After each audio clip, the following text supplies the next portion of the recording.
बिस्मिल्लाहिर्रहमानिर्रहीम अस्सलाम वालेकुम। मैं उमैद रियाज, आप देख रहे हैं हमारा Facebook page and YouTube channel. एक बार फिर खुशामदीद कहते हैं आपको अपने चैनल पे अगर नए हैं तो इसको ज़रूर सब्सक्राइब कर लें ताकि रियल स्टेट के हवाले से जितनी इंफॉर्मेटिव वीडियोज़ हैं ये टाइमली आप तक आती रहें।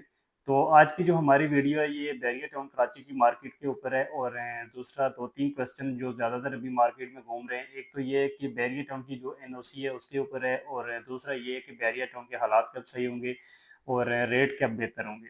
तो ये दो चीज़ों को मैं क्लियर कर देता हूँ आपको कि एक तो ये है कि जो बैरियर टाउन की एनओसी का मामला है वो जो 2022-23 में बैरियर टाउन को एक एनओसी जारी की गई थी कि आप अपनी जो आपकी प्रॉपर्टी है, जो बैरियर टाउन में आप कोई भी नई डील अगर आप लॉन्च कर रहे हैं तो उसके लिए आप उसकी तशहीर कर सकते हैं, उसकी आप एडवर्टाइजमेंट कर सकते हैं और जितनी भी आप प्रॉपर्टी अपनी बेच सकते हैं। तो वो वाली जो बैरियर टाउन को एनओसी मिली थी, अभी वो वाली एनओसी कैंसिल हुई है। बाकी जो लोगों की यहाँ पे प्रॉपर्टी है उसकी एनओसी कैंसिल नहीं हुई है। और वो लोग जो ज़्यादा पैनिक हो रहे हैं या फिर कुछ लोग ऐसे हैं जो क्लाइंट्स को ये चीज़ बोलते हैं कि सर बैरियर टाउन की एनओसी कैंसिल हो गई है, आपका प्लॉट जो है वो डिमॉलिश हो जाएगा।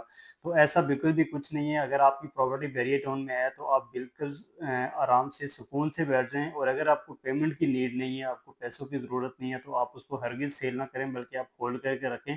इंशाल्लाह बहुत जल्दी ये क्लियर हो जाएगा और मार्केट बेहतर हो जाएगी।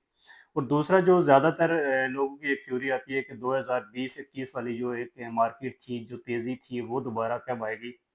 तो देखें 2020-21 में जो मार्केट की तेज़ी थी वो गवर्नमेंट की तरफ से एक एमनेस्टी दी गई थी कि आपको ब्लैक मनी का कोई पूछा नहीं जाएगा कि आप कितनी ट्रांजैक्शन कर रहे हो, आप जो भी ट्रांजैक्शन करो आप हमें टैक्स दो। और लाजमी बात है, जब प्रॉपर्टी की ट्रांजैक्शन होगी, ट्रांसफ़र होगा, तो उसमें यह है कि बायर टैक्स देगा, फिर सेलर टैक्स देगा, तो अच्छा खासा अमाउंट जो है वो गवर्नमेंट के पास जा रहा था। अब वो वाली जैसे ही एमनेस्टी बंद हुई तो उसके बाद आपको पता है पाकिस्तान में ज़्यादातर ब्लैक मनी है, सीधी सी बात है। अब वो जब बाइंग सेलिंग रुकेगी और फिर उन्होंने टैक्स इतने लगा दिए, वो फिर आहिस्ता आहिस्ता कम करते करते अभी जो है ये बायर के ऊपर तो टैक्स कम है, बायर के ऊपर 1.5% टैक्स क्या, और लोगों को ये कह रहे हैं कि हमने टैक्स में छूट दे दी है। लेकिन दूसरी तरफ सेलर के ऊपर तो 4.5% का टैक्स अभी भी लगा हुआ है। अब 4.5% का टैक्स मतलब एक इन्वेस्टर जो है ये प्लाट ले रहा है और जब दोबारा उसको बेचेगा तो वो लाजमी बात है उसको तो 4%, उसको 6.5% टैक्स देना पड़ गया। अगर ये बायर के ऊपर भी 1.5% कर रहे हैं और सेलर के ऊपर भी अगर 1.5 लेके आ जाए तो फिर जाके प्रॉपर्टी की कीमतें बढ़ना शुरू हो जाएंगी, फिर लोग बाइंग सेलिंग करेंगे। क्योंकि इन्वेस्टर जो है जो चीज़ उठा रहा है, लाजमी बात है वो सेल करने के लिए उठा रहा है। तो जब उसको सेल करने पे जाता है तो उसको 4.5% का टैक्स पड़ता है।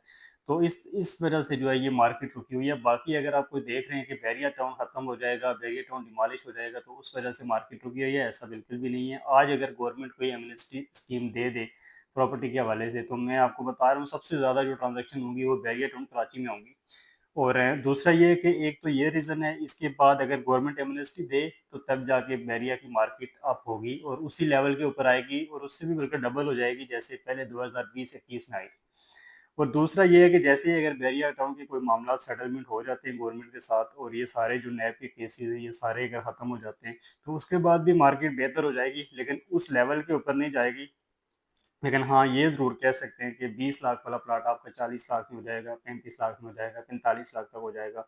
लेकिन जो वो वाली तेज़ी थी, जैसे लेट्स सपोज़ आज जो प्लॉट 20 लाख रुपए में मिल रहा है, ये 50 लाख रुपए में भी नहीं मिल रहा था, 55-60 लाख रुपए तक इसके रेट गए हुए थे, जो अभी 20 लाख रुपए में मिल रहा है।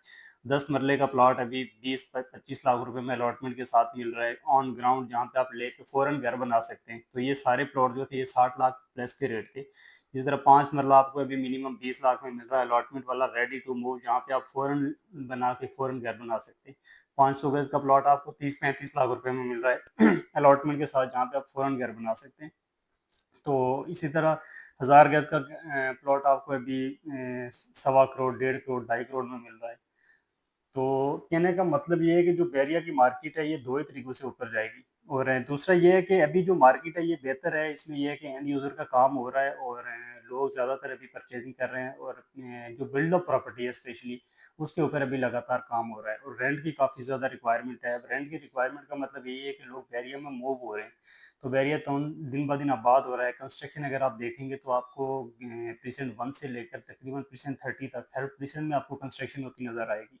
500 गज में कंस्ट्रक्शन बहुत हो रही है, 250 गज में बहुत ज़्यादा हो रही है। तो इसका मतलब ये लोग वहाँ पे मूव हो रहे हैं। तो मार्केट अभी स्लोली स्लोली ऊपर जा रही है। अगर ये बैरिया का सेटलमेंट नहीं होता फिर भी मार्केट ऊपर ही जानी है, और अगर गवर्नमेंट एमनेस्टी नहीं देती तो फिर भी ऊपर जानी है। सिर्फ फ़र्क इतना है कि जो 1 साल में जाएगी वो 3-4 साल लगेंगे, लेकिन आहिस्ता-आहिस्ता ऊपर ही जाएगी। तो इसलिए अगर आपकी बैरियर टाउन में कोई भी प्रॉपर्टी है तो आप बिल्कुल सेफ एंड सिक्योर है, कोई इशू नहीं है। और दूसरा नैब ने भी एक नोटिस जारी किया था कि जब जो भी लोग जिनकी वहाँ पे प्रॉपर्टी है बैरियर टाउन में, उनको कोई भी किसी किस्म का खतरा लाक नहीं है और वो अपना राइट बिल्कुल महफूज रखते हैं। तो चैनल को ज़रूर सब्सक्राइब कर लें अगर आपको कोई भी वीडियो इन्फॉर्मेटिव लगी हो। तो बाकी वीडियो देखने का शुक्रिया। अल्लाह हाफिज़।